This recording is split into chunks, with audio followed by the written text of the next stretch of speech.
OK. Nous avons largement dépassé le temps. Avec Serge, on peut dialoguer jusqu'à X heures. Tu es à 0 de moi. Tu peux toujours me suivre. Il y aura toujours des explications. Mais oui, Acheni. Oui, ok. Je voulais juste, c'est une dernière préoccupation là. Je ne sais pas si c'est prévu hein, ou bien c'est déjà fait ou pas. Au fait, lorsque voilà, on a, ou bien c'est au niveau de la partie au niveau de la partie client qu'on verra ça, la mise à jour. Ouais, on a vu depuis le début de la formation, on a vu comment créer les web services pour faire l'ajout pour les fichiers. On vient de créer le point d'entrée et puis on vient de déployer. Je suppose que je finis tout ça et à un moment donné, au fait, bon, j'ai déjà mis au fait peut-être mon application en production et je viens maintenant et au fait toucher ou bien faire une mise à jour. Alors Voilà. que ça a été déjà installé, je ne sais pas, hein, sur le poste du client. Je ne sais pas. Voilà. Et maintenant, je Voilà. veux même que ça prend, que la personne ne désinstalle pas ça, pas ça. Est-ce qu'il faut écrire une méthode qu'on aura déployée qui permettra de faire vraiment la mise à jour au cas où on va changer des choses et ainsi de suite, quoi. Donc, c'est un peu ça. OK. Je vais rapidement te répondre. Après, je vais répondre à Albert. Euh, si c'est un site, la mise à jour automatique, c'est-à-dire, puisque quand tu mets à jour ton site, tu le déploies et automatiquement l'utilisateur distant est au courant. Maintenant, si c'est l'APK, donc l'application mobile, tu dois mettre une politique. Si ta mise à jour touche l'IHM, tu vois un peu, tu dois mettre sur une politique qui doit soit imposer, peut-être à une certaine date, imposer aux utilisateurs de mettre à jour leur APK. OK. OK. Maintenant, si c'est une mise à jour côté serveur, non, tu n'as pas de problème.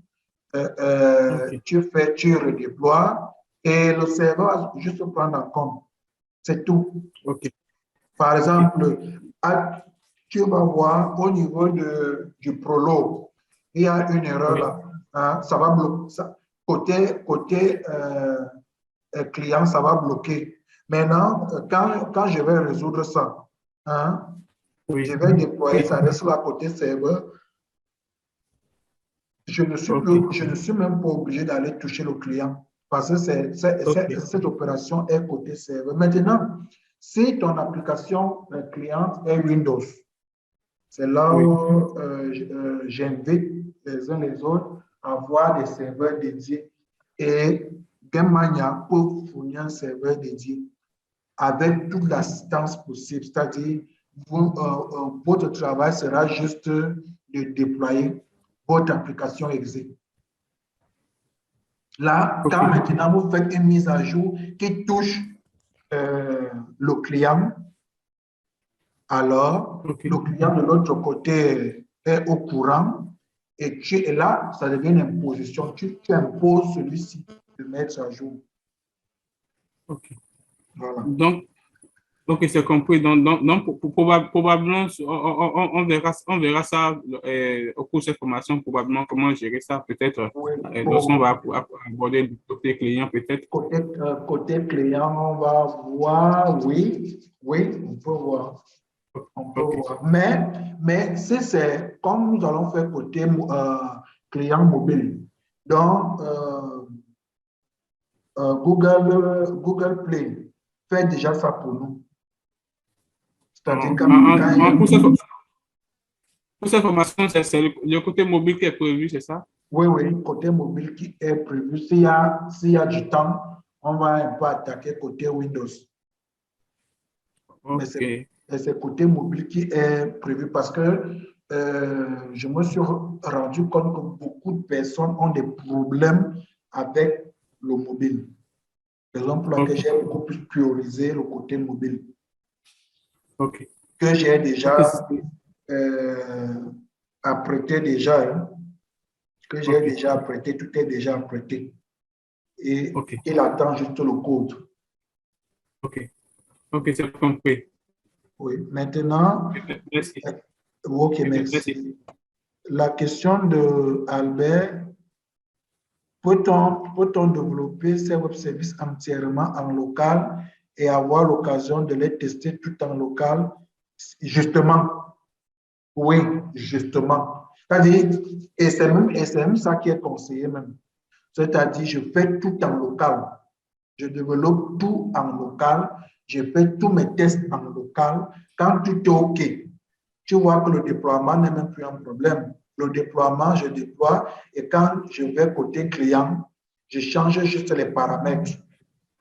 C'est-à-dire le nom du serveur. Au lieu de localhost, je prends ISOP-HFS pour les participateurs jusqu'à. Deuxième question, le téléchargement d'une photo. Est-ce que la fenêtre s'ouvre quand on demande l'espace de stockage? Non, la fenêtre ne s'ouvre pas. Sinon, il ne faut pas rendre l'utilisation fastidieuse au niveau du client final. Nous allons créer la cache. Nous allons créer un dossier cache où tout sera là-bas. L'utilisateur final, quel est son rôle? Quand lui se connecte, il veut que sa photo, s'il a eu à mettre, se télécharge automatiquement. Il n'a qu'à foutre là où sa photo est partie. C'est le développeur comme toi que tu veux chercher que m'attend. Quand je prends l'application, je mets ma photo, je télécharge, ça va où? L'utilisateur ordinaire ne gère pas ça. Lui, il ne gère pas ça. Donc, voilà un peu quelques ébauches de réponse à tes questions. OK. Ce matin, il était question de créer les points d'entrée.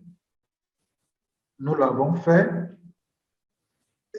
Ces différents points d'entrée. Et pour créer un point d'entrée, nous sommes venus dans description web service.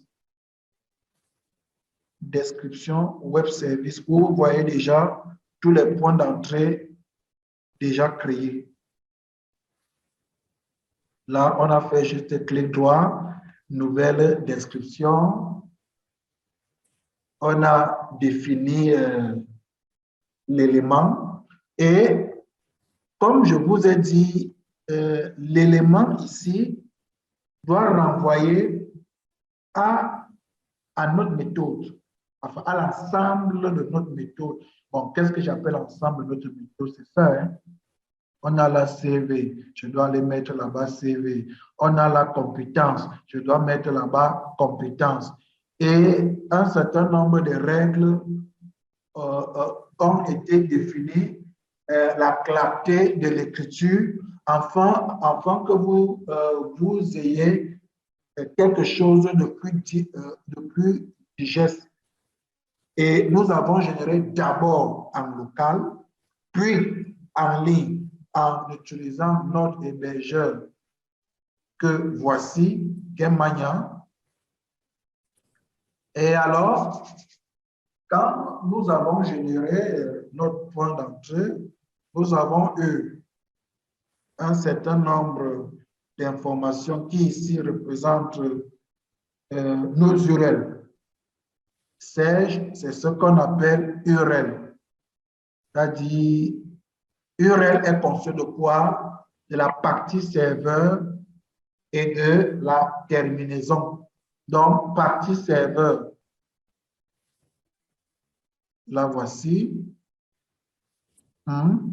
Et le chemin. Partie serveur, chemin, méthode, requête, réponse. C'est ça qui constitue en quelque sorte l'URL. Donc, voilà un peu ce que nous avons fait ce matin. Et donc, prochainement, nous allons donc tester avec Postman. Donc, chacun doit télécharger Postman. C'est free, c'est gratuit pour l'utilisation personnelle. Et avec Postman, nous allons faire nos tests. Et sur ce, bonne journée. Alors, j'ai un souci. Vendredi, je suis en déplacement. Est-ce qu'on peut faire une séance demain?